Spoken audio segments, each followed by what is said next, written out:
जो माणूस सुखातही आणि दुःखातही समान असतो,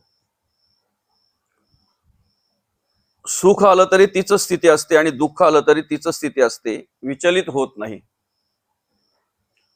तो मोक्षाचा अधिकारी आहे किंवा तो मोक्षासाठी योग्य आहे, अशा प्रकारे भगवान या ठिकाणी आपल्याला मार्गदर्शन करतात. बरं का. आता माणसाला सुखाची अपेक्षा आहे. प्रत्येक जण जो वाटचाल करतो, जी धावपळ करतो, ती सुख प्राप्त होण्यासाठी धावपळ करतो, जी वाटचाल करतो ती सुख प्राप्त होण्यासाठी वाटचाल करतो, उपाययोजना सुखासाठी करतो. पण शेवटी त्याला कळतंय की मी जी योजना केली ती सुखासाठी नाही, त्याच्याने मला काय झालं, दुःख प्राप्त झालं. सगळ्या काही गोष्टी म्हणजे जेवढा पण आपण सगळ्या काही पसारा पाहायला गेलो तर जेवढा आपण व्याप वाढवू तेवढं दुःखाला कारणीभूत आहे, नाही का. तेवढं दुःखाला कारणीभूत आहे. जेवढा व्याप वाढवू तेवढं दुःख आहे. आणि म्हणून मग प्रत्येकाला सुखाची अपेक्षा आहे, मिळत नाही. दुःखाची अपेक्षा नाही, पण मिळाल्याशिवाय राहत नाही. आलं का लक्षात. जो ज्ञानी आहे, जो आत्मज्ञानी आहे, तो दोन्ही गोष्टींकडे समान पाहतो, सुखाकडेही आणि दुःखाकडेही. सुखाकडे ज्या दृष्टीने आपण पाहतो, सकारात्मक दृष्टीने, त्याच सकारात्मक दृष्टीने आपण दुःखाकडेही बघितलं पाहिजे. बरं का. अंधार जर नसता तर प्रकाशाची किंमत कळली नसती. अंधार आहे म्हणून प्रकाशाची किंमत कळते. अंधाराकडे पण सकारात्मक दृष्टीने पहा. काय, कुठेतरी आम्हाला विश्रांती मिळावी म्हणून अंधार पडलाय, नाहीतर उजेडच जर असता तर माणूस अजून चवताळला असता, अजून फिरला असता, अजून भटकला असता. बरं का. असो, आता तसं जर पाहायला गेलं तर भगवंताच्या चिंतनामध्ये, भगवंताच्या नामस्मरणामध्ये आपलं हित आहे. बरोबर आहे की नाही. देवाचं नामस्मरण जेवढं आपण करू तेवढं आपलं हित आहे, तेवढं आपलं स्वहित आपल्याला साधता येत आहे. मग प्रत्येकाने अंतःकरणपूर्वक जर विचार केला तर देवाची आठवण आपल्याला सुखात येते का दुःखात. साहजिकच आहे की नाही. देवाची आठवण जर आम्हाला दुःखामध्येच येत असेल तर दुःख आलेलं सुद्धा आमच्यासाठी चांगलं आहे. फक्त सकारात्मक बघा त्याच्याकडं. कबीर महाराज काय म्हणतात, दुख में स्मरण सब करे, सुख में करे ना कोय, जो सुख में स्मरण करे, दुःख काय का होय. दुःखामध्ये आम्ही भगवंताचं नामस्मरण करतोय, देवाला आठवतोय, पण सुखात मात्र आम्हाला देवाचं विस्मरण होतंय, आम्ही देवाला विसरतो. म्हणून मग संतांनी काय प्रार्थना केली माहितीये का, देवा जर आम्हाला दुःखामध्ये तुमची आठवण होत असेल तर दुःखच द्या ना. कारण का, आम्हाला सतत तुमच्या आठवणीत राहायचं आहे. मागून घेतलं जे आम्हाला नको आहे ते. म्हणून सकारात्मक दृष्टीने पाहता आलं पाहिजे. या ठिकाणी भगवान आपल्याला मार्गदर्शन करत असताना म्हणतात की जो सुखातही आणि दुःखातही विचलित होत नाही, व्यवस्थित राहतो, सारखा राहतो, समान राहतो, तो मोक्षाचा अधिकारी आहे, तो मुक्तीचा अधिकारी आहे, त्याला मोक्ष प्राप्त होत असतो. बरं का. त्याला धीर पुरुष म्हटलेला आहे, धीर पुरुष म्हटलेला आहे. आलं का लक्षात. आता तसं जर पाहायला गेलं तर आम्ही जी काही धावपळ करतो किंवा जे प्रयत्न करतो ते सुखासाठी प्रयत्न करतो. प्रत्येक गोष्ट बघा, प्रत्येक गोष्ट. एकदम साधं उदाहरण आहे. आपलं जुनं घर चांगल्या प्रकारे होतं, असं वाटलं की जरा नवीन फॅशनचं असावं, चांगल्या प्रकारचं असावं. एक मनामध्ये विचार आला. जेव्हा विचार आला, सुरुवात केली, सुरुवात करताना काही वाटलं नसेल, पण पूर्ण होईपर्यंत नाकी नऊ येत आहे तुमच्या काय आणि प्रत्येकाच्या, एक सांगायची रीत म्हटल्यानंतर. बरं का. आणि मग हा एकच विषय नाही, हा एकच विचार नाही, तर अनेक विचार आहेत, अनेक विचार आहेत. संसारासाठी माणूस किती धावला, किती धावपळ केली तर त्या ठिकाणी त्याला सुख प्राप्त होणार आहे. बरं का. कितीही जरी धावपळ केली, कितीही जरी आम्ही धावलो तरी सुद्धा कितीही जरी प्रयत्न केले तरी त्या ठिकाणी आम्हाला सुख प्राप्त होत नाही. कारण काय सांगितलंय माहितीये का, तुम्ही व्यवहारामध्ये कार्य करत असताना, संसारामध्ये कार्य करत असताना, बरं का, जेवढं काही काही मिळवण्याचा प्रयत्न कराल ना, तेवढं तुम्हाला तात्पुरतं बरं वाटेल, तात्पुरतं सुख वाटेल, पण नंतर त्याचं रूपांतर दुःखामध्ये होतंय, दुःखामध्ये होतंय. मुळात काय सांगितलंय माहितीये का, आमचे प्रयत्नच दुःखासाठी आहेत, दुःखाकडे वाटचाल आहे. आलं का लक्षात? त्या उंदराचा दृष्टांत आपण नेहमी ऐकतो. रात्रीच्या वेळी जेव्हा घरातल्यांनी एक उपडा टोपला ठेवला आणि मध्यरात्र झाल्यानंतर जेव्हा सगळे घरातले झोपलेले, तेव्हा उंदीर तेव्हाच येतात जेव्हा त्यांना खात्री पडते की आता सगळे झोपलेत. तसे येत नाहीत. जोपर्यंत घरामध्ये भांड्याकुंड्यांचा आवाज येतो तोपर्यंत ते येत नाहीत. जेव्हा सगळं शांत होतंय तेव्हा ते येतात. आणि तो उंदीर आल्यानंतर त्याने बघितलं की ज्या अर्थी टोपलं उपडं ठेवलंय त्या अर्थी ह्या टोपल्यामध्ये काहीतरी धान्य असेल झाकलेलं. आणि हे जेव्हा त्याच्या मनाला वाटलं की काहीतरी धान्य झाकलेलं असेल, हे जेव्हा त्याला वाटलं असं, तेव्हा त्याने काय केलं, ते टोपलं कुडतारायला सुरुवात केली. आता ते टोपलं होतं बांबूच्या काड्यांनी विणलेलं, एकदम कडक हाड काड्या होत्या एकदम. पण तरी सुद्धा त्याने काय केलं की टोपलं ते कुडतायला सुरुवात केली. कुडतालता मनामध्ये विचार आला की एकदा काही ह्या टोपल्याला आतमध्ये जायला आपल्याला मार्ग झाला की मग जेवढं काही धान्य असेल तेवढं आपण खाणार आहेत. आपल्याला पोट भरेपर्यंत आपण मिळणार आहे आपल्याला धान्य, जे काही द्रव्य असेल ते आपल्याला मिळणार आहे, जे काही धान्य आहे ते आपल्याला मिळणार आहे. कुडतलता त्याच्या दातांना वेदना व्हायला लागल्या, हिरड्यांच्यातून रक्त यायला लागलं, बरं का. पण बऱ्यापैकी कुडतललं होतं, त्याच्यामुळे एक आशा आहे त्याला, आता थोडंच राहिलंय, तेवढं कुडतललं की आतमध्ये जायला मार्ग होईल. एकदा तेवढा मार्ग झाला की मग आपण रात्रभर जेवढं पाहिजे तेवढं खाणार आहोत असं त्याला वाटलं. पण जेव्हा त्या टोपल्याला त्याने होल पूर्ण केला त्यावेळेला त्या होल मधून, बरं का, टोपल्याच्या आत असलेला साप बाहेर आला आणि त्या सापाने त्या उंदराला गिळंकृत केलं. साप उंदराला खात असताना शेपीच्या बाजून जेव्हा तो गिळंकृत करत होता तेव्हा राहिलेला भाग उंदराचा विचार करतोय.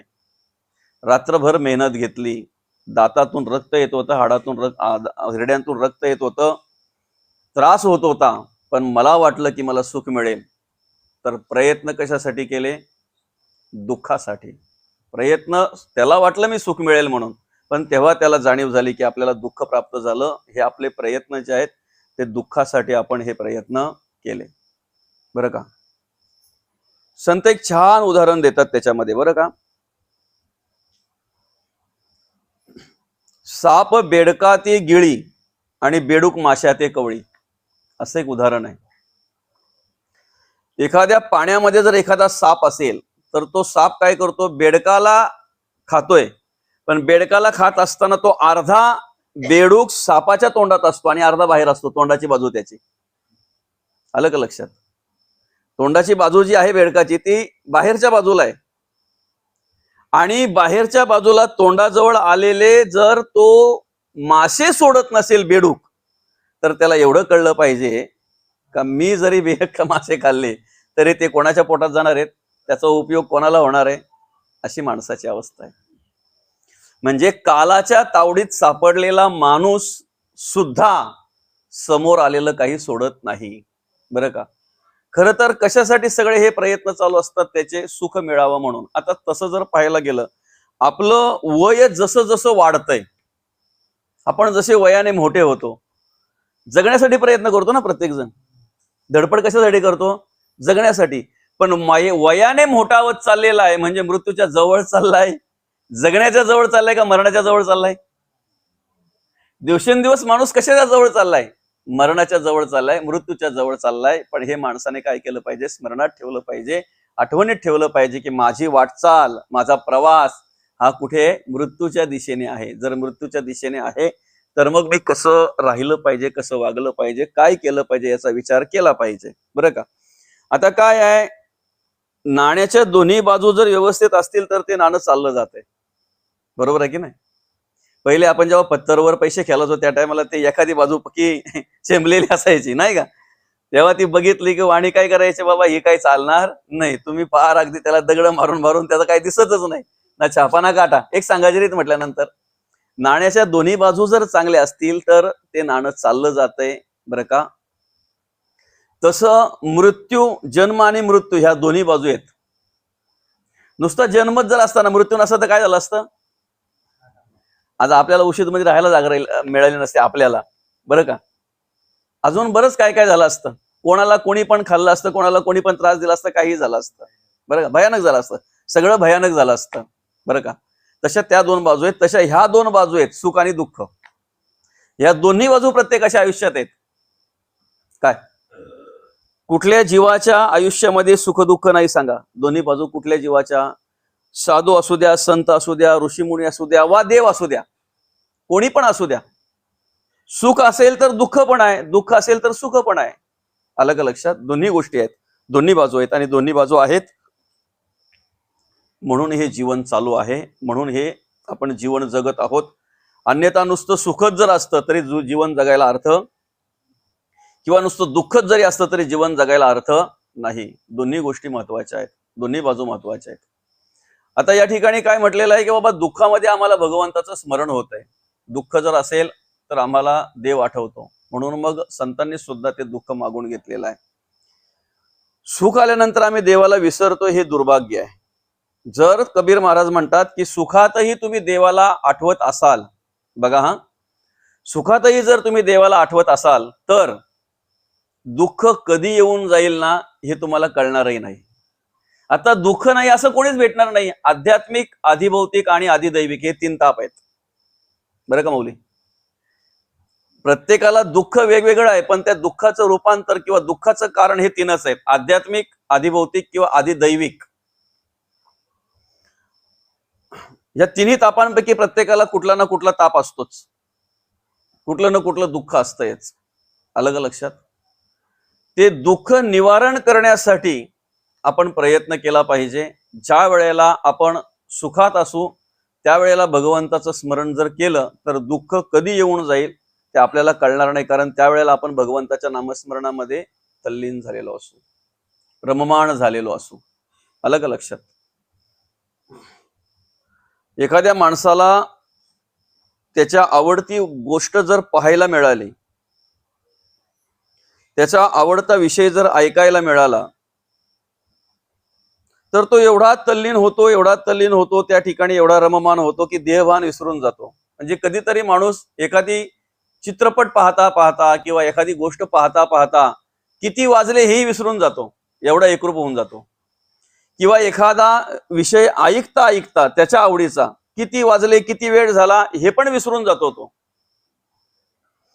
तसं उदाहरणार्थ साधं उदाहरण आहे अगदी. आता लहान लहान मुलं आपण पाहतोय, त्यांना सगळ्या मुलांना, लहान मुलांना आवडीचा विषय काय बरं आज? सगळ्यात जास्त आवडता मोबाईल. बरोबर आहे की नाही? म्हणजे कुठेतरी रोज वडिलांची वाट पाहणारी पोरं सुद्धा, आला काय ना नाही आला काय काही फरक पडत नाही, फक्त मोबाईल भेटला बस झाला.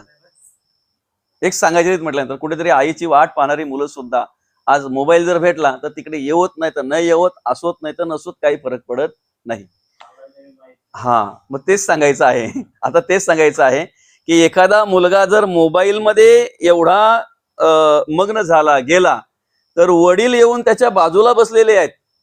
अर्धा तास झाला ते बाजूला सगळं काही पाणी घेतलं, चहा घेतला, ते तिथून उठून आता आंघोळीला गेले बरं का. आणि तेवढ्यात जर त्याचा नेटवर्क गेला मोबाईलचा, त्याचं मन जर तिथून बाजूला झालं तर मग तो विचारतो, मम्मी अजून पप्पा आले नाहीत का ग? आई अजून बाबा आले नाहीत का? तेव्हा मग ती आई बोलते, अरे तुझ्या बाजूला बसून चहा घेतला, पाणी पिले, आता आंघोळीला गेले, तू होता कुठे? समजतंय ना?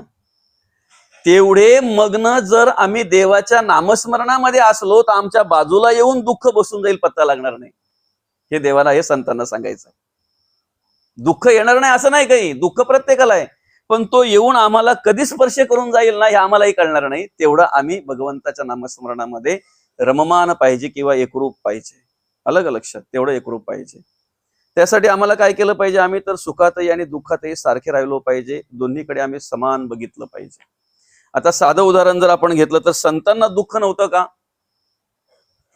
संतांनी प्रत्येक गोष्टीकडे सकारात्मक बघितलं.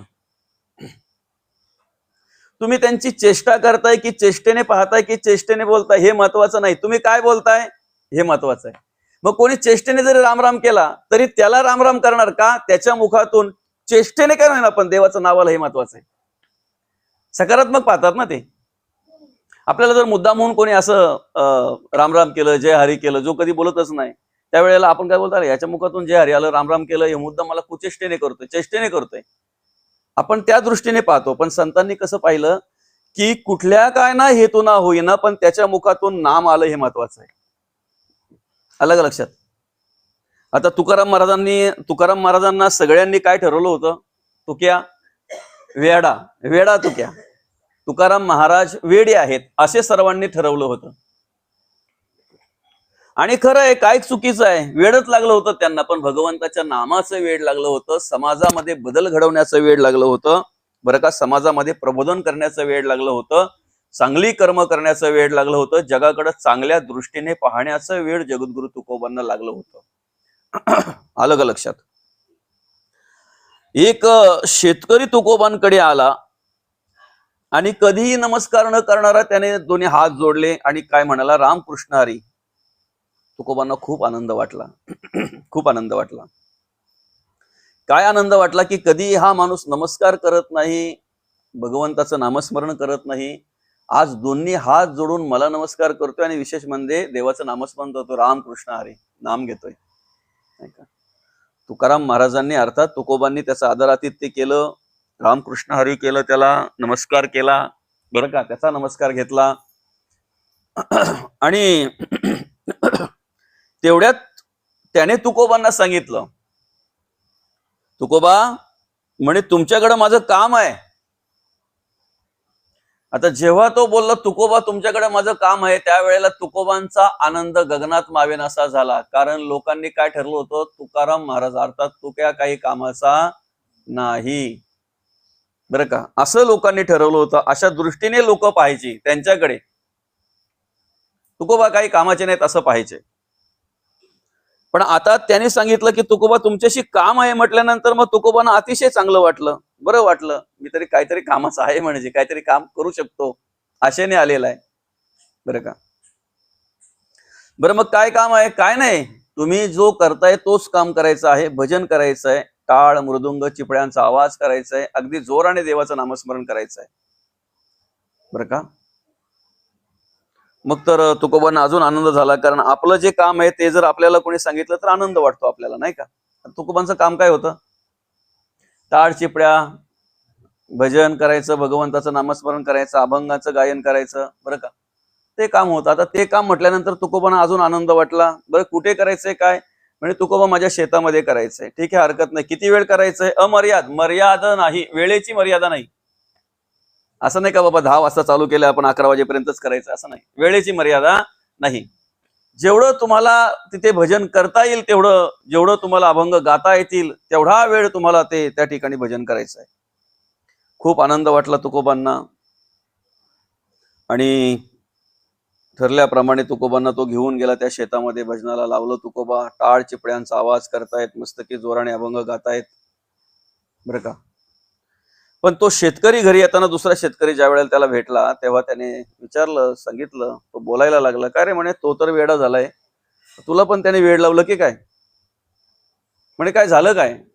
खुशाल तुझ्या शेतामध्ये नेऊन त्याला तू भजन करायला लावलंय. म्हणे त्याने मला नाही वेड लावलं, तुझा पाहण्याचा दृष्टिकोन जो आहे ना तो चुकीचा आहे म्हणे, तुला अजून समजलं नाही, मी त्याला कामाला लावलंय. काय बोलतो तो शेतकरी? मी त्याला कामाला लावलंय, मी तुकोबाला कामाला लावलंय तिथे. म्हणे काय? आता म्हणे मी 2 दिवस जरा चाललोय बाहेर, शेताची राखण करायला कोण नव्हतं, कणसं आल्यात, पाखरं पक्षी एवढी त्रास देतात, की सतत लक्ष ठेवावं लागतंय. जरा जरी लक्ष राहिलं नाही तरी कणसं खायला पाखरं लगेच सुरुवात करतात. बरीचशी कणसं खाल्ल्यात, थोडीफार शिल्लक आहेत तेवढी भेटतील या उद्देशाने आता टाळांचा, मृदुंगाचा, चिपल्यांचा आवाज झाला. तुकोबा जोपर्यंत त्या ठिकाणी तोपर्यंत पक्षी येणार नाहीत. आलं का लक्षात? म्हणे असा उद्देश आहे काय? म्हणे खूप चांगलं डोकं आहे तुझा, मस्त डोकं चालवलंय तुम्ही म्हणे, बरं का. तो गेला 2 दिवस मस्त की कुठे जायचं होतं तिकडून जाऊन आला. जाऊन आल्यानंतर त्याने बघितलं तर त्याला वेगळ्या प्रकारचं दृश्य पाहायला मिळालं. ते दृश्य असं होतं की जी कणसं शिल्लक होती ती पण राहिली नव्हती. आणि रोज तरी त्याच्या शेतामध्ये फार फार 5-25 पक्षी यायचे. पण आता त्याने बघितलं तर तेवढ्या जागेतल्या, तेवढ्या परिसरातल्या शेतांच्या बांधांच्या वरचे सगळे पक्षी तुकोबांचं भजन ऐकण्यासाठी, तुकोबांची वाणी ऐकण्यासाठी त्या शेतामध्ये आले होते आणि तुकोबांच्या अंगा खांद्यावर खेळत होते. विषय काय आहे? त्याचा पाहण्याचा दृष्टिकोन तुकोबांकडे वेगळा होता. त्याला काय वाटलं की मी यांना कामाला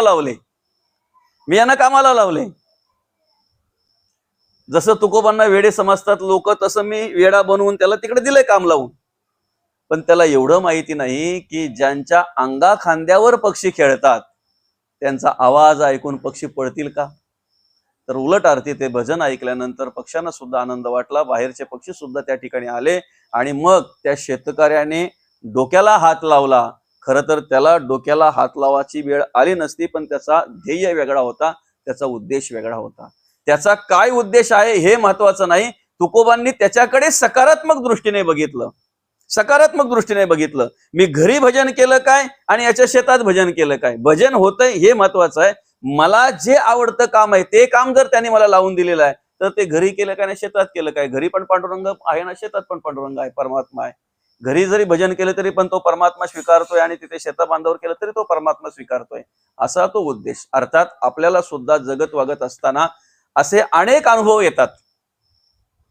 प्रत्येक विचाराकडे, प्रत्येक कार्याकडे, प्रत्येक गुणाकडे, प्रत्येक प्रसंगाकडे सकारात्मक जर बघितलं तर काहीतरी शिकण्यासारखं असतंय, काहीतरी घेण्यासारखं असतंय.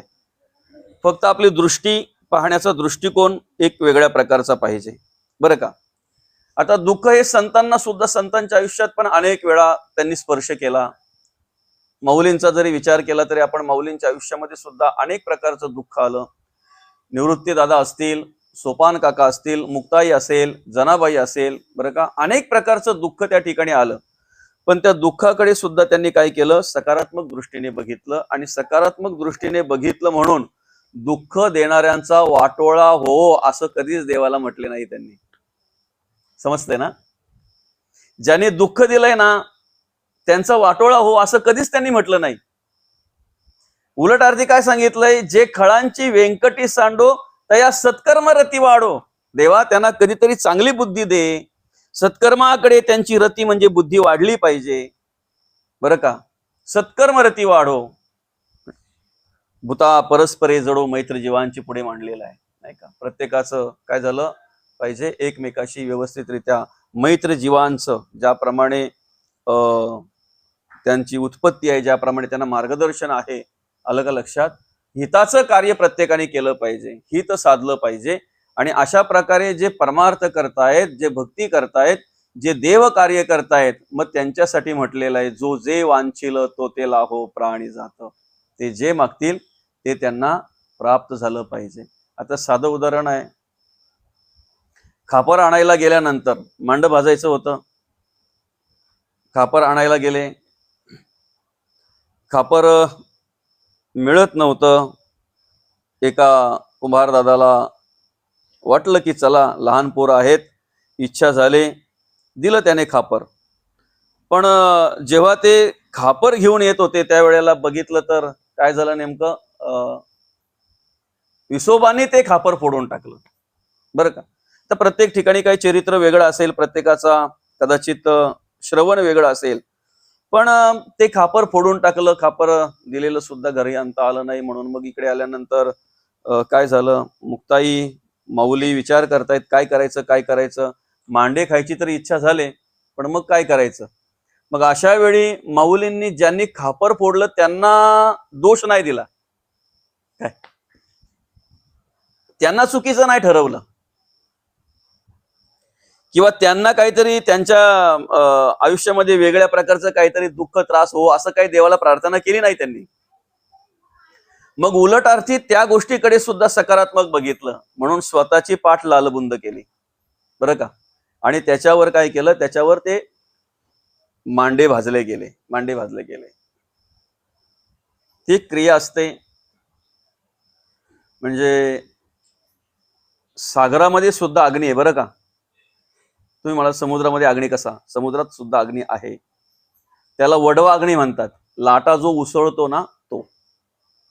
समुद्रामध्ये ज्या महाभयंकर लाटा काही वेळेला तयार होतात त्याला वडवा अग्नी म्हणतात, वडवा अग्नी. आलं का लक्षात?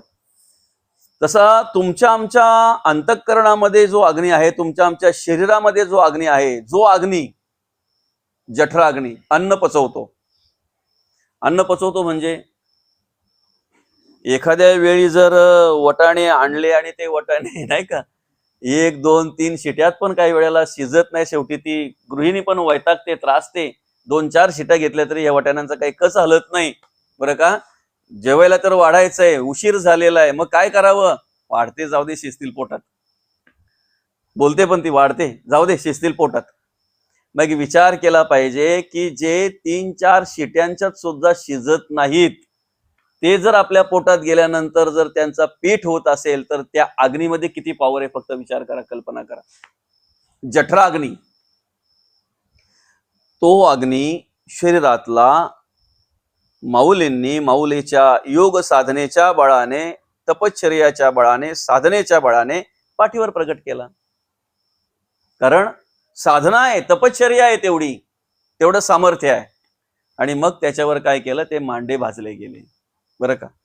अनेक असे प्रसंग आहेत माऊलींच्या चरित्रामध्ये, आयुष्यामधले, मुक्ताईच्या आयुष्यामधले अनेक असे प्रसंग आहेत, सोपान काकांच्या आयुष्यामधले अनेक असे प्रसंग आहेत. दुःख प्रत्येकाला आहे, दुःखाने कोणालाही सोडलं नाही, कोणालाही सोडलं नाही दुःखाने बरं का.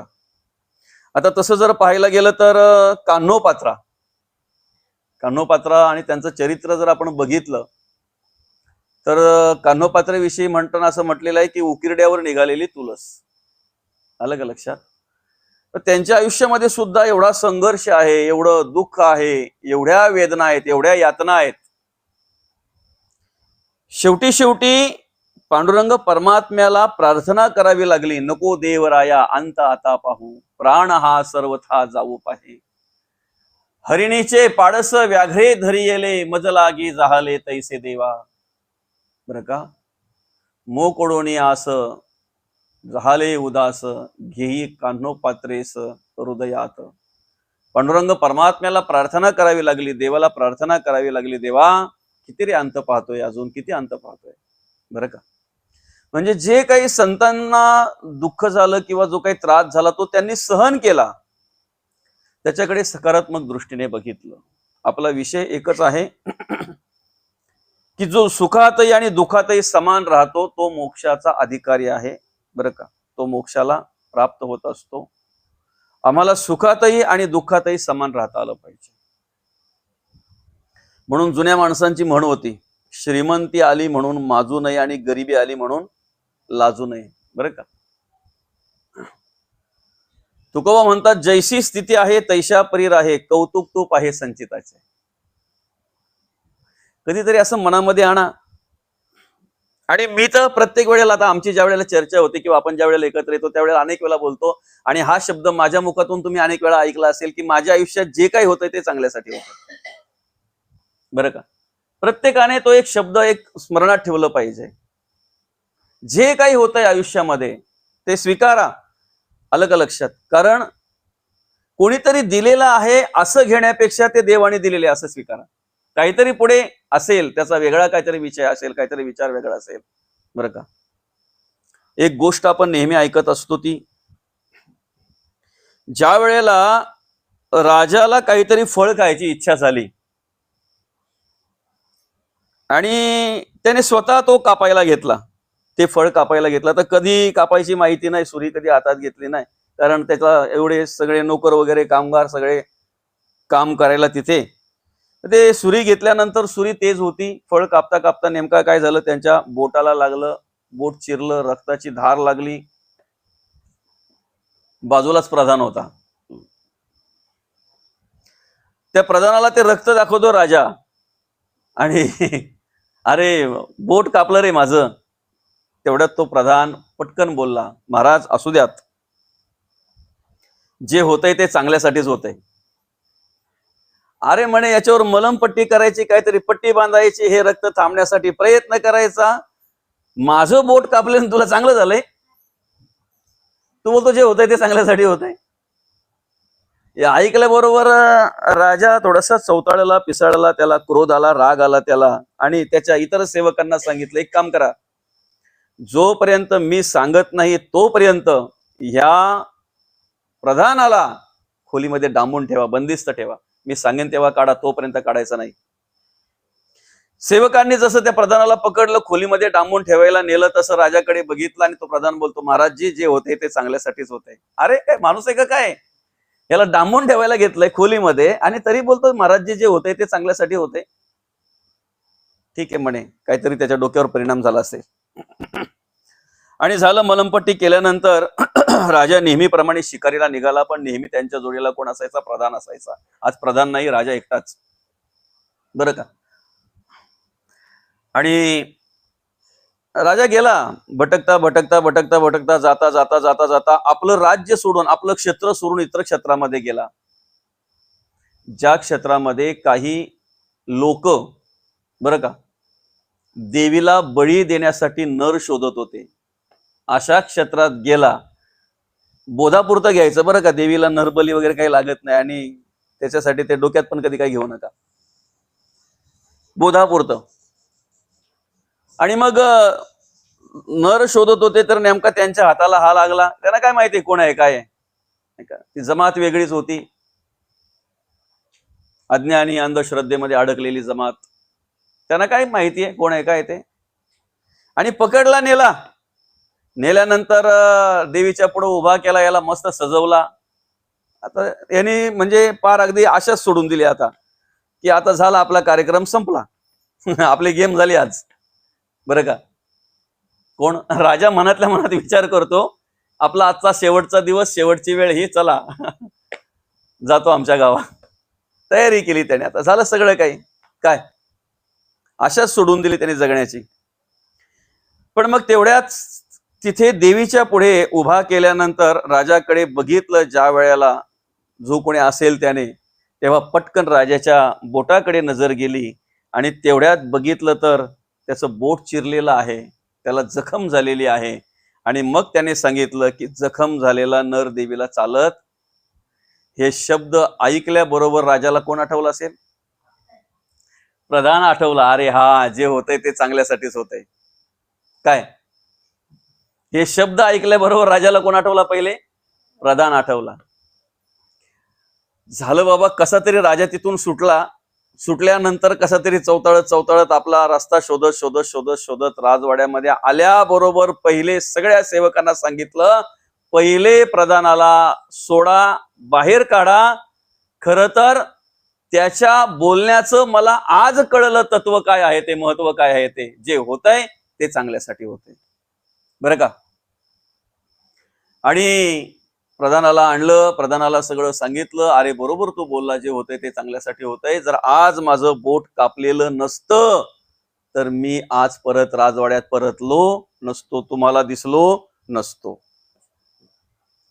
ठीक आहे, हे बरोबर आहे, माझं बोट कापलं ते जे होतंय ते चांगल्यासाठीच होतंय. पण अरे मला एक नाही कळलं की तुला जेव्हा त्या खोलीमध्ये डांबून ठेवलं तेव्हा तू म्हणाला की राजासाहेब जे होतंय ते चांगल्यासाठीच होतंय, ते कसं काय बरं. मग तेव्हा राजाने सांगितलं की राजासाहेब, जर मला खोलीत डांबून ठेवलं नसतं तर मी तुमच्या बरोबर असतो, आणि मी जर तुमच्या बरोबर असतो आणि दोघांनाही जर पकडलं असतं तर तुमच्या बोटाला लागलंय म्हणून तुम्हाला सोडलं असतं. पण मग ती कोणाची वेळ होती, माझी. म्हणून माझ्या मुखातून ते निघालं की जे होतंय ते चांगल्यासाठी होतंय, पुढचं मला माहित नव्हतं की असं घडणार आहे ते. म्हणून आपल्या आयुष्याकडे, आपल्या जीवनाकडे, आपल्या बरं का जगण्या वागण्याकडे सकारात्मक दृष्टीने पहा. जे मिळेल ते स्वीकारा. अर्थात मग ते दुःख असो वा सुख असो, बरं का, अपेक्षा आपल्याला सर्वांना सुखाची आहे, पण सुख मिळेलच असं नाही. आणि ज्याला आपण सुख समजतोय ते सुख नाही. ज्याला आपण सुख समजतोय त्याला सुख नाही. त्याला काय म्हटलेलं माहितीये का? क्षणिक सुख. क्षणिक सुख. जेवढं आपल्याला मिळतंय तेवढं क्षणिक सुख.